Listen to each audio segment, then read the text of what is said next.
It feels like 27 degrees in the Federal Capital Territory, but the weatherman says it's actually 24 degrees Celsius. Good morning and welcome to Sunrise Daily, your daily dose of sunshine. I'm Maokwe Ogun Yusuf. I hope we can ration these doses, Maokwe, so we don't have too much of it. And I guess the weather is also helping us to do that. Welcome to Lagos. I'm Ayo Makinede. Temperature here in Lagos is 28 degrees. And welcome to the month of June. Just in case you forgot, today is the second day in the month of June 2025.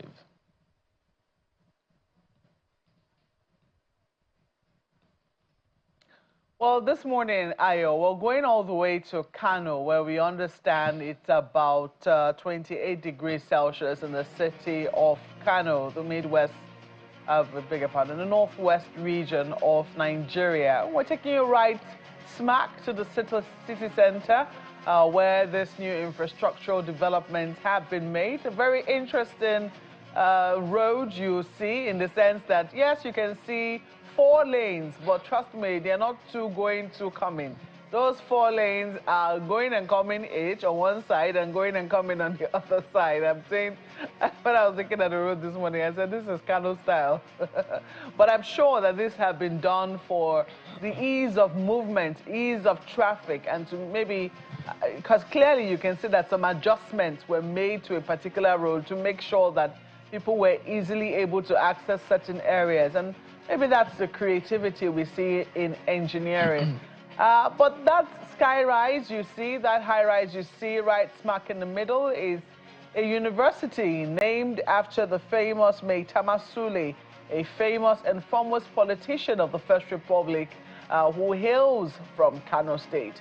So yes, a lot to talk about in Kano this morning. Kano is a city of great people, a city of great commerce, I think only second to Lagos. And, you know, oftentimes there's always that debate, that terse conversation between people from Kano and also Lagosians as to, you know, which one holds the greatest number of population. I think the jury's out on that one. But we're not delving into that.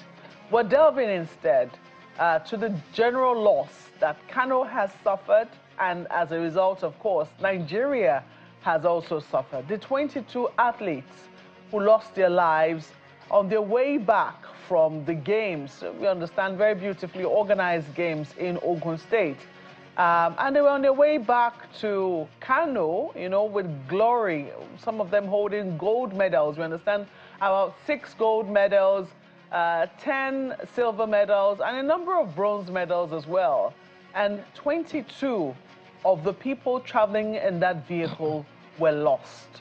I just think that this morning, Ayo, while we focus on the skyline and we can talk about the beauty all we want, that this infrastructure that we usually look at are built for people. All of the things that we see, the developments around our country, which we desire, are meant for the people. They're meant to impact their lives in a positive manner. If you pick up the papers this morning, you're going to see governors, you know, talking about their achievements in the last 2 years. I think in recent times, the social media and even the TV, the other broadcast media space has been awash with stories of what it is that the current administration, both at the federal and at the subnational levels, have been doing. But then the question is, who are they doing it for? Isn't it the Nigerian people? What premium do we place on the Nigerian life? I think that is a question that we all must seek to answer as a people.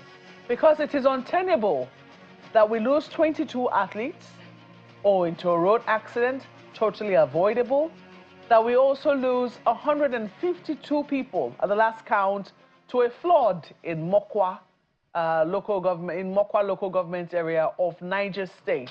It is really, really sad. It is heartrending. As at Friday, we understand there were 20 people lost in that flood.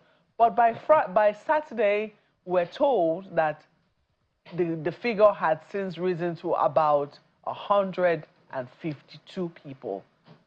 And you have to ask, how does a country, we have not counted the number of people we've lost in maternity wards, mothers trying to give birth or babies who died.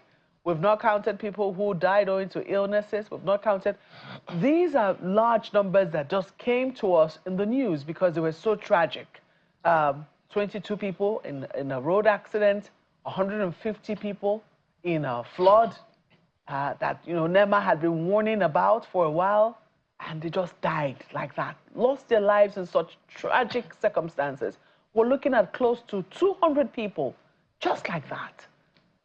We have to ask ourselves again, what premium do we place on the human life? And I think that this question is not just for us, but also for those who lead us, so that when they're telling us about what it is that they have accomplished in the last 2 years, they can also tell us how it is that they're making sure that they reduce the number of people who die in their states owing to avoidable circumstances.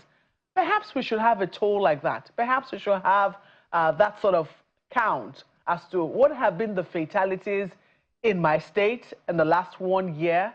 What did they die owing to? How can we improve on that to make sure that we don't lose so many people in the coming year? Maybe that will begin to let us understand, really, what premium we place on human lives. Ayo. You know, as you began to talk, I just remember a conversation that I had with a business and thought leader on Saturday, where we were reviewing Nigeria's 26-year-old Fourth Republic. And Mr. Idienang, he was one of our guests, and he said something in closing. Said, let's build the people. Said, no matter what infrastructure we built all across the nation, if we do not build the people that we are building the infrastructure for, it is those people we do not build that will destroy the infrastructure that we have built. And I think that is a very, very, you know, fundamental thing. So, as you said, Maokwe, that is the question. In giving reports of this is what we have done, that's what we have done, how many people's lives have been impacted positively? How many people's lives have been developed as a result? I think those are the questions to ask. For instance, the Kano, you know, issue you talked about.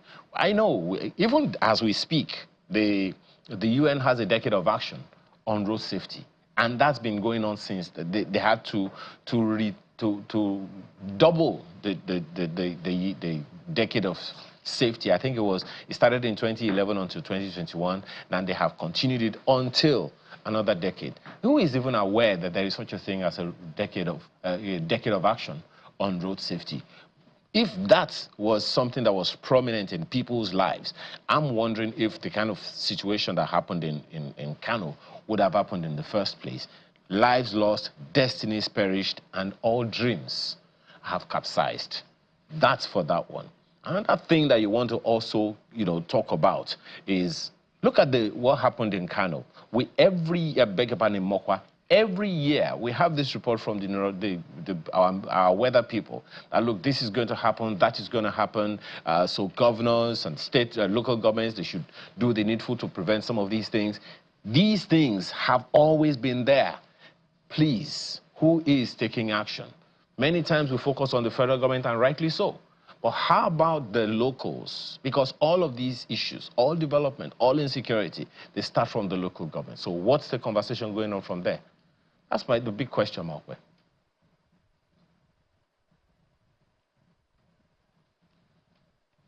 I think it's food for thought we want to start with this week. It's the food for thought we place at the front of our leaders. It's the food for thought we place in front of you, our fellow Nigerians, to say, and even outsiders, to say, what is the premium that we place on our lives? If we place a premium on, if I place a premium on my life, do I place a premium on my neighbor's life? What is the premium I place on the life of a fellow Nigerian? If I do place a good premium on it, would I want to do something that hurts them, that undermines them, that I know could take their lives tomorrow, today? Will I be a little more careful on the road? Will I do something? Will I see something and say something? These are the things that we need to ponder on. It's not just, yes, we want government to do better, and government should do better by the people. Largely, they have the bulk of the responsibility. But I speak to us, not just me now, myself and I speak to us, not just as people in government, but also everyday Nigerians, to say, I always says that we are the government at the end of the day, and we need to ask ourselves, what is the premium that we place on the average Nigerian life. We'll take a break and we'll be back shortly to take a look at the matter that we have for us today. Please stay with us.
Thank you so much for staying with us this morning.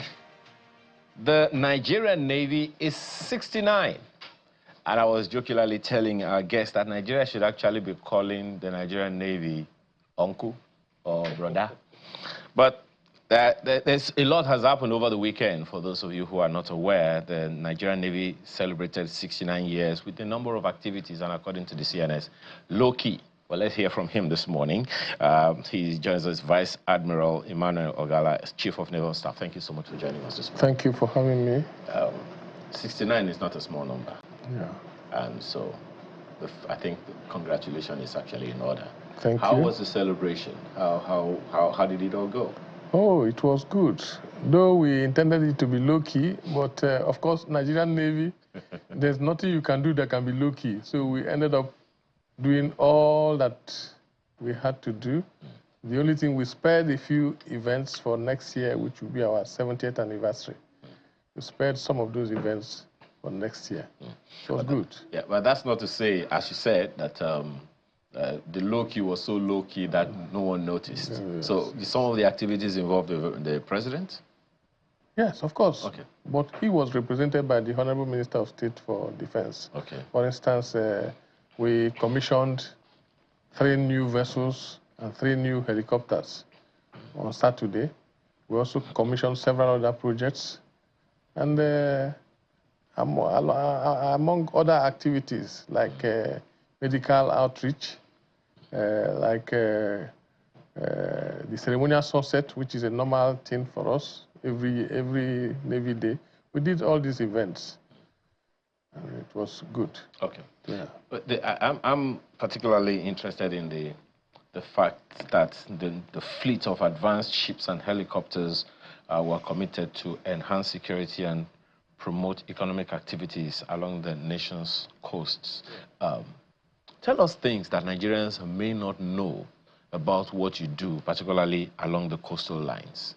Because when people hear, oh, okay, this happened, that happened, and they have to do with coastal lines, they're wondering, what's going on here?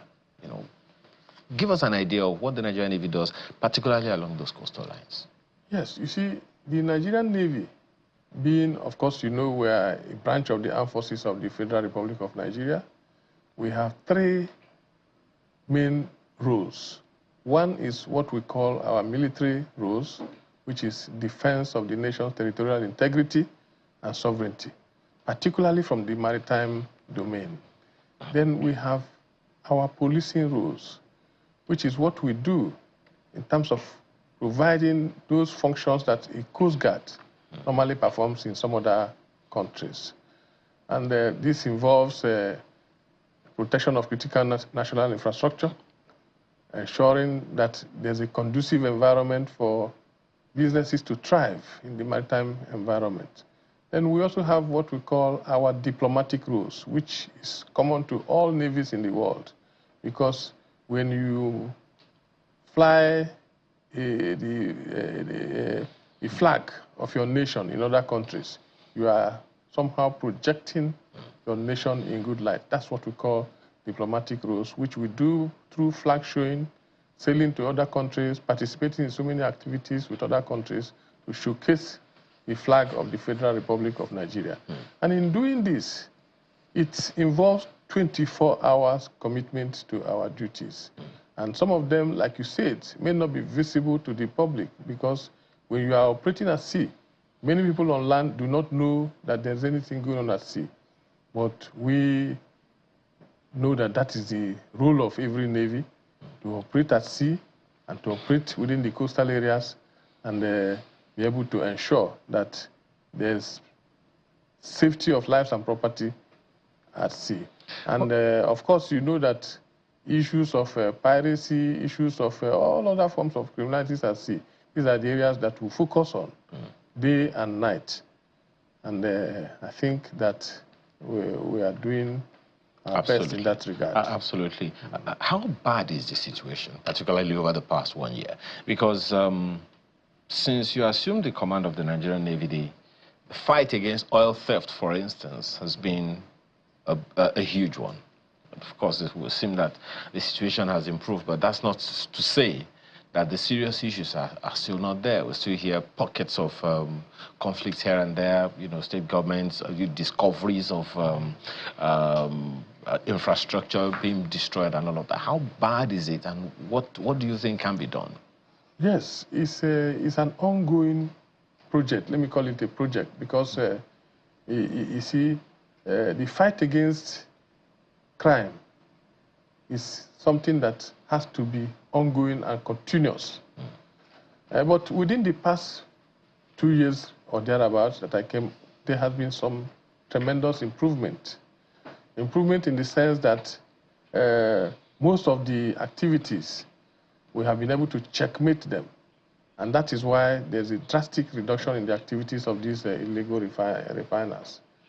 Now, when you look at issues of, let's say, oil theft, you see that it's something that involves a collective approach. It's not just the Nigerian Navy, but all law enforcement agencies in this country. They are all fighting towards bringing that kind of activity to the barest minimum. What are the things you can say that we have achieved in that regard? Particularly, okay, maybe I should put it this way. It's often been said by security experts, and I don't know if you agree with them, that all insecurity is local, all. And consequently, if we're going to win the war, or at least tackle it significantly, as you've said, there would need to be some significant engagement with the people, particularly the locals in the various communities. Have you been able to, is there any intervention in that regard? And what's the response been, if there's been? Yes, I agree with you completely. Every insecurity starts from the local environment, from the communities. And that is why the Nigerian Navy, as part of our strategy, is complete engagement with the locals. And when I mean the locals, I mean everyone within the area who can provide the much needed information for the Navy to be able to perform its task. We are engaging with the community, we're engaging with other law enforcement agencies, Nigerian police, civil defense, and even the other branches of the military, like the Air Force and the Army. We're engaging with them. And to be frank, if you must tackle insecurity, you must look at all the non-kinetic aspects. What are those driving forces that makes people to go into crime? And these are the issues that has to do with poverty, unemployment, among others. So we are also engaging in trying to contribute to solving some of these problems within the areas that we operate. So the local community are key. They are key because not only are they key to giving us information, they're also key to fighting crimes, because the first element of fighting crimes is from within the community. You know, we've heard, still on that one, Marco will come in shortly, but still on that one, we've heard over time by various people that some of the, we hear that, okay, there's been oil theft and all those things, but we never really hear about the oil thieves. Is this something you can comment on? Well, we have been talking about the oil thieves because most of the vessels we have arrested and most of the criminals that we have arrested, some of them have been prosecuted, and those who are found complicit, some of them have been convicted. But you see, the issue of oil theft, for instance, a vessel, for instance, some of them are not even owned by Nigerians. So to bring them to book here in Nigeria becomes sometimes very difficult. So in most cases, you see that we deal with the people that we can see. Those are the ones that are handed over to prosecuting agencies for them to prosecute. But in the overall analysis, a lot of these people have been brought to book, and a lot of convictions have been made with regards to people involved in criminal activities in the Niger Delta, the environment. Yeah, the necessary question to ask would be, do we have infrastructure in place, soft or hard infrastructure, to forestall a recurrence? Because, as you know, just as you said, it's an issue that has been going on for a very long time, and if we're going to deal with it, we should be able to at least deal with it to a decisive measure. Are there, things being put in place to ensure that at least we can curtail forever? Yes, that's why in our strategic plan, we talk about fleet renewal, manpower development, and all these are towards improving on filling the gaps that were lacking before. For instance, the Nigerian Navy started with very few boats given to us by the Royal Navy. But you can see that today we have the third largest navy in Africa. And our goal is to become the largest navy in Africa that can contribute effectively to global force projection. So in terms of infrastructure, platforms, we have grown tremendously. In terms of surveillance and other maritime domain awareness, we have one of the best maritime domain awareness capability in the world. I'm not talking of Africa. I'm talking of in the world, a system that gives us visibility out there at sea. But like I always try to caution, every technology, every infrastructure we have its own limitations. And that's why the human element comes into play. And we are not taking these aspects for granted. We are making sure that we develop our personnel. We also increase our strength. It will surprise you to know that the Navy is just about 30-something thousand. And we have a coastal maritime area that is over 1/3 of the nation's landmass. And we are just about 30-something thousand in number. So we are also building on this number and by increasing our recruitment, increasing our enlistment on an annual basis. And like I said, it's an ongoing fight, but the most important thing is that we are making tremendous improvement from what it was in the years before, and we keep on making those improvements. And apart from that, we're also refining our strategies, because we realize that some of the criminals that are involved in these illicit activities, they easily change tactics. When you go this way, they try to adopt another tactics. So what we are doing now is to make sure that we adapt and possibly even be ahead of them in terms of changing tactics. For instance, some of those operators, we have started attacking them by looking at the infrastructure that they use to construct those illegal refineries.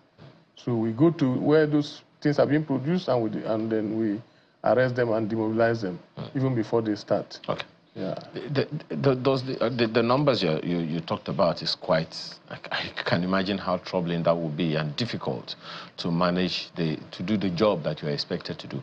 Is that in any way the reason why the government has some contract with some private security apparatus as well?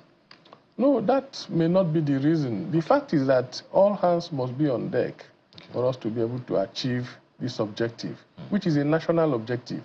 It's not just a Nigerian Navy objective. Do you work with with the private people as well? Yes, of course. We collaborate with all the private contractors. We collaborate with community leaders. We collaborate with all everyone that can give us the necessary information that can help us to do our job better. Okay. Malcolm, my colleague in Abuja, has questions for you. Okay, all right. Thank you. Go ahead, Malcolm.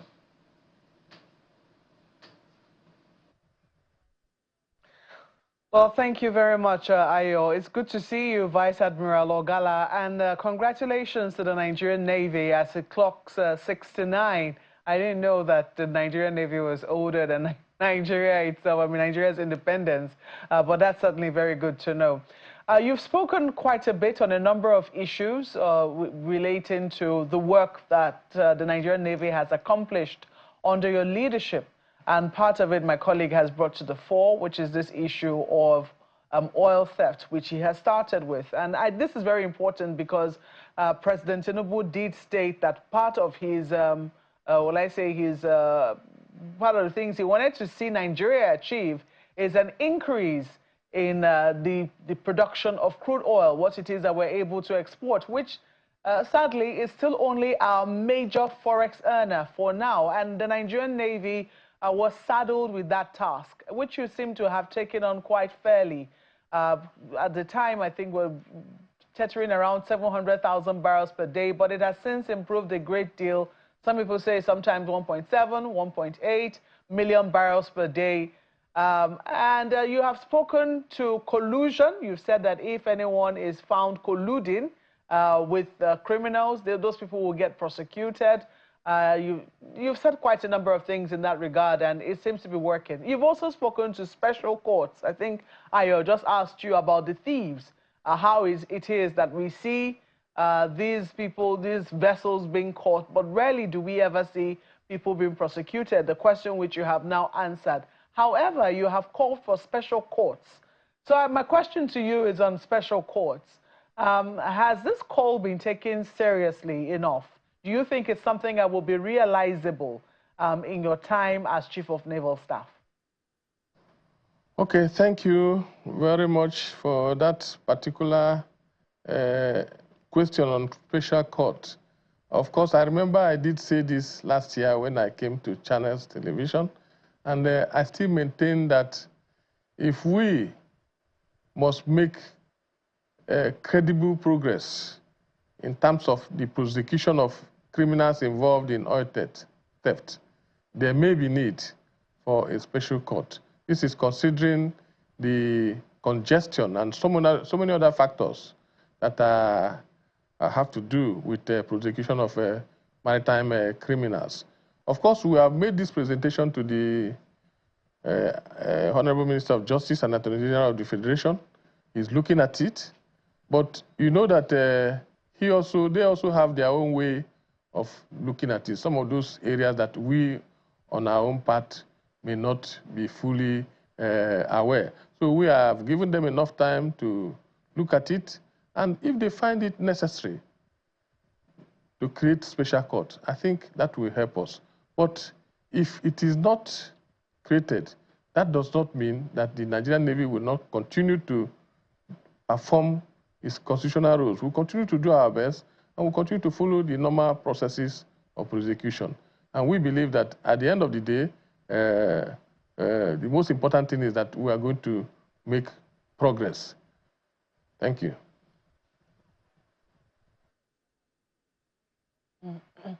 Are you aware of some of the hurdles that have stood in the way of making this a reality? Yes, it's not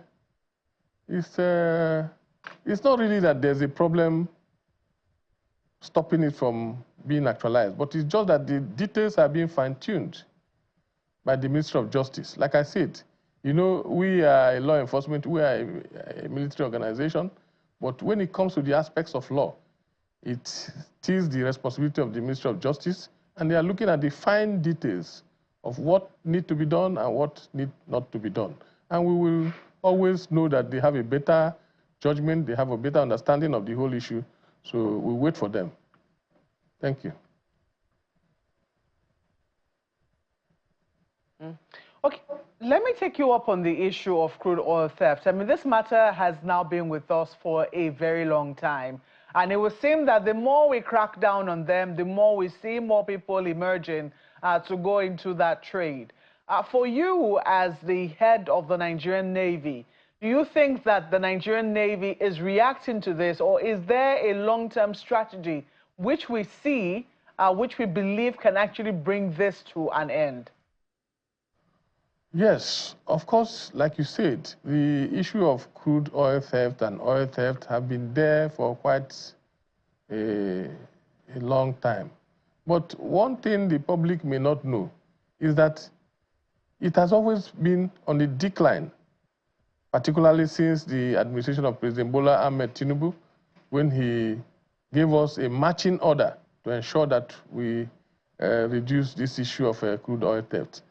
And you look at, you see, the Navy has other roles, but you see, most of the issues that are being discussed now is the issue of how to fight crude oil theft. And that's why we are launching new operations, new platforms, all aimed at drastically reducing this. I will not tell you that it can be brought to zero, but we believe that it can be reduced to such a level where it becomes so insignificant that it does not affect the development of this country, does not hamper oil production. But you know that oil production itself also is not only issues, is not only hampered by crude oil theft. There are so many other factors, issues of investment, issues of so many other factors that can help us to increase oil production. And those are the areas that the federal government is looking into.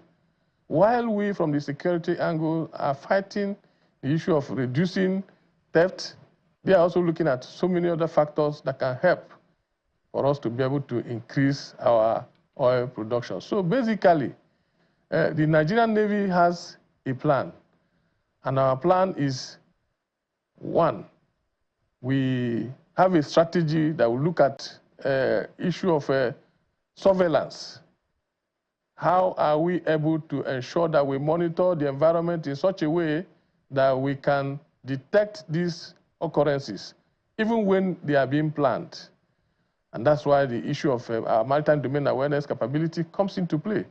Then we'll talk about the second plan is response. This is where it's very critical because you require platforms. The sea is not where you just drive your car and get to. You need sophisticated platforms, vessels, helicopters, unarmed area vehicles, and several other platforms for you to be able to respond effectively to these threats. And we have it in our fleet renewal plan to increase the size of our fleet. Then we also develop the human capacity that will be able to operate these platforms and operate the equipment that we are procuring. Like I said before, you know, even just yesterday, we launched 3 new ships and 3 helicopters. Last year, we did the same thing. All these are part of the enablers that are being provided to ensure that we improve on our capacity. And we are really improving. Thank you. My colleague Ayo already asked you about your relationship with contractors, which you say you work with, and you say you also work with the locals in that area. However, we have seen quite a number of issues also come to light, sometimes unsavory, between the Nigerian Navy and some of these contractors. Oftentimes, it does appear that they're working at cross purposes. Under your leadership, how will you say that those bumps, I want to imagine they are being worked upon in order to smoothen them out and everyone working towards the same goal? Thank you. If you notice, for the past 1 year, I can say for the past 1 year, those type of issues rarely occur. Because we have been able to refine our strategy in such a way that we bring these operators into our plan. Likewise, they have also been made to realize that we are all working for the same goal, and we should be collaborating rather than antagonizing each other. The most important thing for all of us, the Nigerian Navy and other stakeholders in the industry, is to ensure that we address the problem, which is the Hydra-headed problem of oil theft. And the rancor you are talking about have been reduced, in fact, almost to zero. If you can look back in the past 1 year, you hardly hear of such type of rancor. Not because we are not having issues, but because we identify our issues and we address them immediately for the benefit of this nation. Thank you.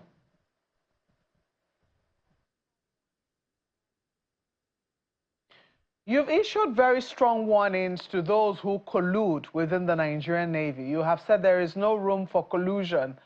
Can you tell us any real strategy, any, will I say, deterrence that you have put in place to make sure that men of the Nigerian Navy follow the path that is straight and narrow? Yes, thank you. You see, the one thing about crime is that people are likely to commit crime if they know that they are not likely to be detected and punished. So the first thing we have done is to improve on our monitoring, detection of elements that are likely to commit crime. We have also given the commanders in the field the freedom to be able to monitor their personnel and bring them to justice at any time. And in the last 1 year or thereabout, we've been able to arrest so many of our personnel who, one way or the other, decided to get involved with the criminals. And many of them have been sentenced to jail terms by court-martial. Some have been dismissed from service. For those who have minor cases, some of them have been given reduction in rank, reduction in rates, some loss of seniority. And this has been a serious deterrence to would-be offenders.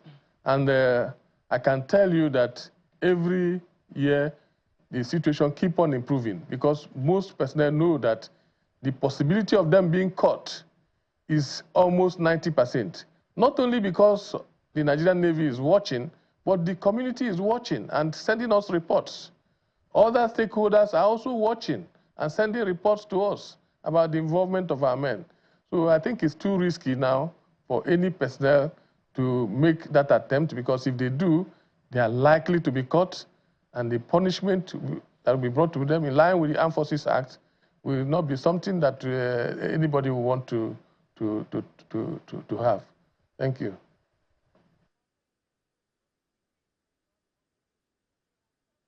Well, thank you, Chief. Let me quickly bring up other issues, because you have said that, you know, the Nigerian Navy is not just about crude oil theft, even though we've focused largely on it, and I'm sure you understand why, because that's what a lot of Nigerians are also very interested in.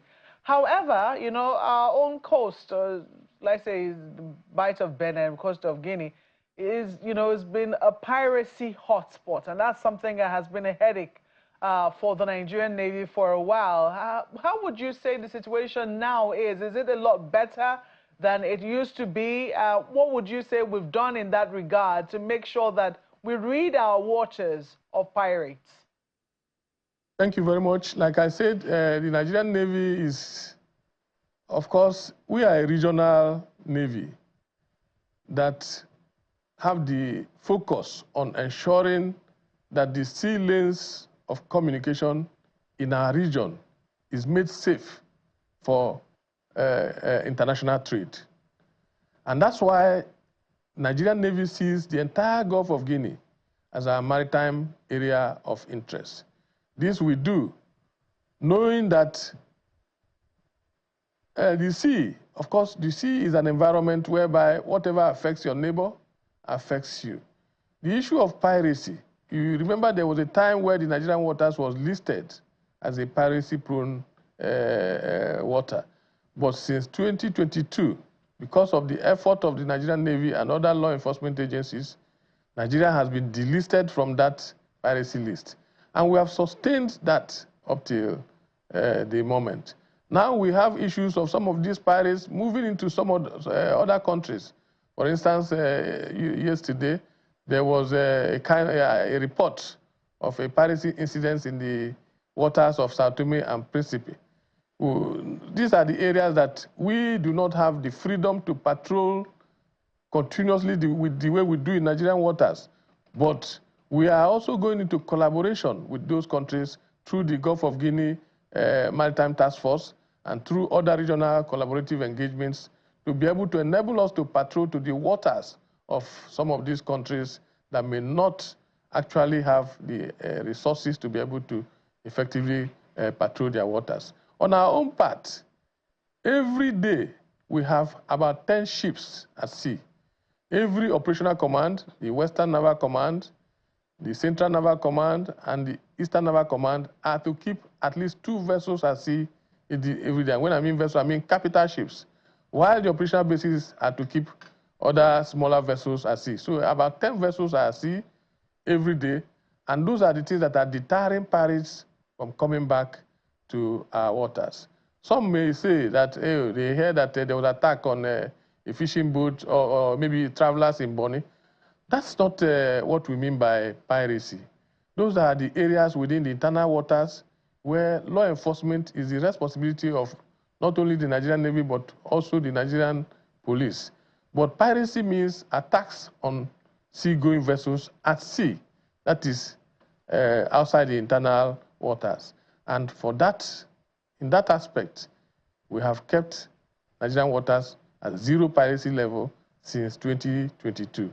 And it is our desire and our intention, and we must work towards sustaining it, because it is for the benefit of the country.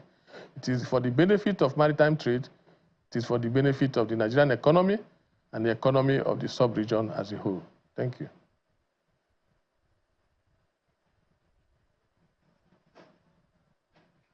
We'll take a break at this point, Chief, and when we come back, we'll have the final leg of our conversation. Please stay with us.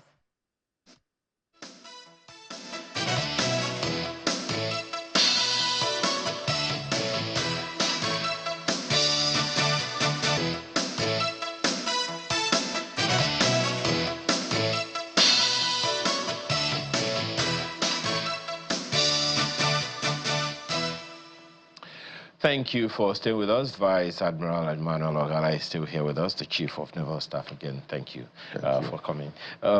Just a few other issues before we call it a day.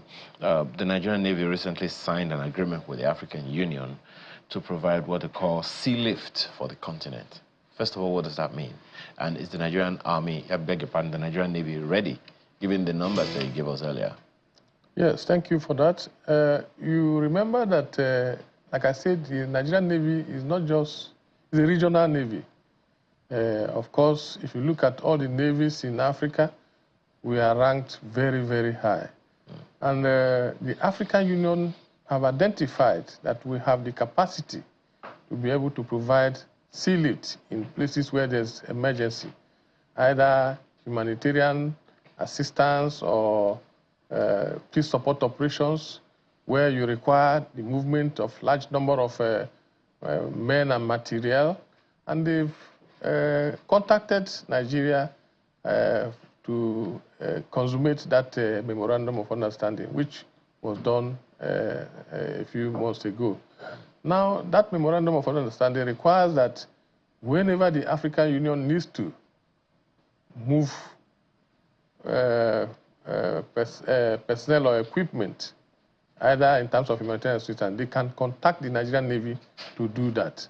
And so far, the Nigerian Navy has the resources in terms of platforms. You remember we have a landing ship transport, which is a vessel that is supposed to be used for movement of equipment, and an escada, to be precise. That vessel is what we have put into that MOU to be used to be able to support them whenever they call for that mission. We also have other vessels and NS Prosperity that will provide the convoy protection whenever such sea lift is being undertaken. And of course, you know that we have done this before. We have done it during the time of ECOMOG operation. We did it also recently in Guinea-Bissau, and even in Gambia, we did it very recently. So it's something that we've been doing, and we can do it well, and that's why the African Union had to engage us.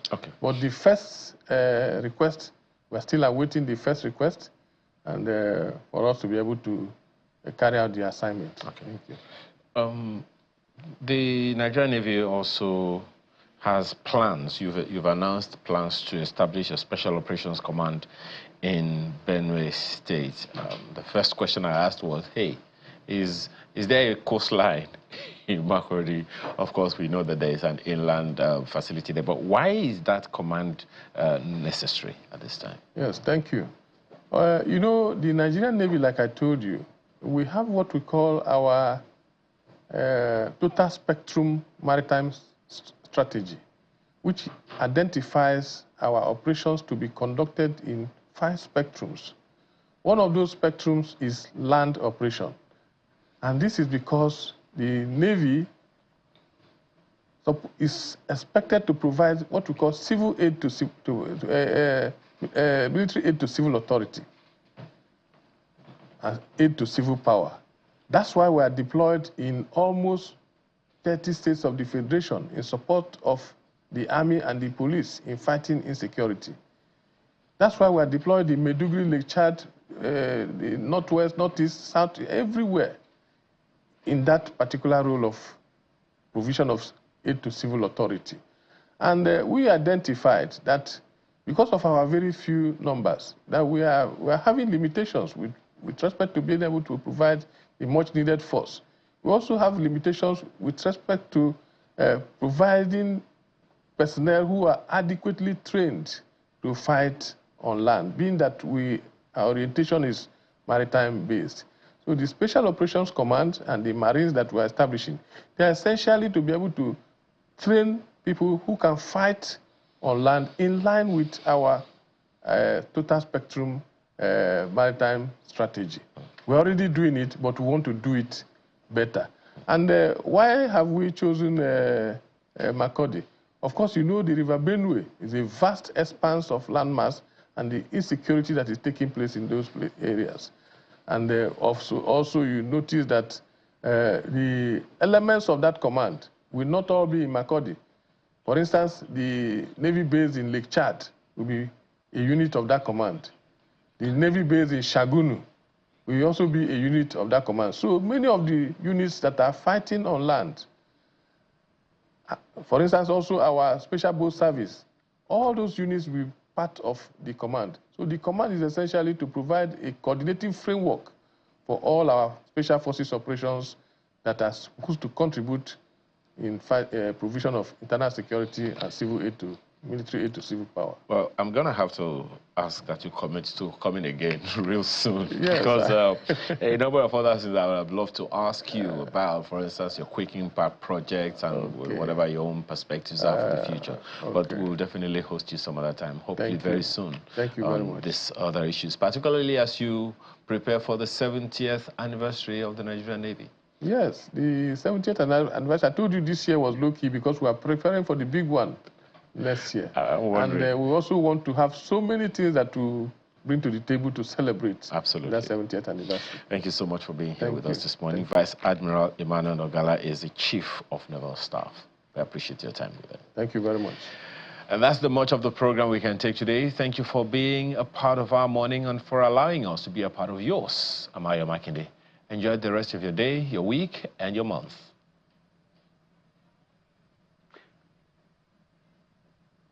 On top of the hour will be Business Morning. Thank you so much for watching. I'm Maokwe Ogun Yusuf.